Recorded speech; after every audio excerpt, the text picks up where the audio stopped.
ஆறாம் திருப்பாடல். ஆண்டவரே, என் மீது சினங்கொண்டு என்னை கண்டியாதேயும். என் மீது சீற்றம் கொண்டு என்னை தண்டியாதேயும். ஆண்டவரே, எனக்கு இரங்கும், ஏனெனில் நான் தளர்ந்து போனேன். ஆண்டவரே, என்னை குணமாக்கி அருளும், ஏனெனில் என் எலும்புகள் வலுவிழந்து போயின. என் உயிர் ஊசலாடுகின்றது. ஆண்டவரே, இந்நிலை எத்தனை நாள்? ஆண்டவரே, திரும்பும், என் உயிரை காப்பாற்றும். உமது பேரன்பை முன்னிட்டு என்னை மீட்டருளும். இறந்த பின் உம்மை நினைப்பவர் எவரும் இல்லை. பாதாளத்தில் உம்மை போற்றுபவர் யார்? பெருமூச்சினால் இளைத்து போனேன்.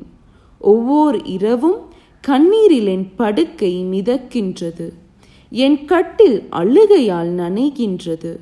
துயரத்தால் என் கண் வீங்கி போயிற்று. என் பகைவர் அனைவரின் காரணமாக அது மங்கி போயிற்று. தீங்கிழைப்போரே, நீங்கள் அனைவரும் என்னை விட்டு அகன்று போங்கள். ஏனெனில் ஆண்டவர் என் அழுகுரலுக்கு செவிசாய்த்து விட்டார். ஆண்டவர் என் விண்ணப்பத்தை கேட்டருளினார். அவர் என் வேண்டுதலை ஏற்றுக்கொண்டார். என் எதிரிகள் யாவரும் வெட்கி பெரிதும் கலங்கட்டும். அவர்கள் திடீரென நாணமுற்று திரும்பி செல்லட்டும்.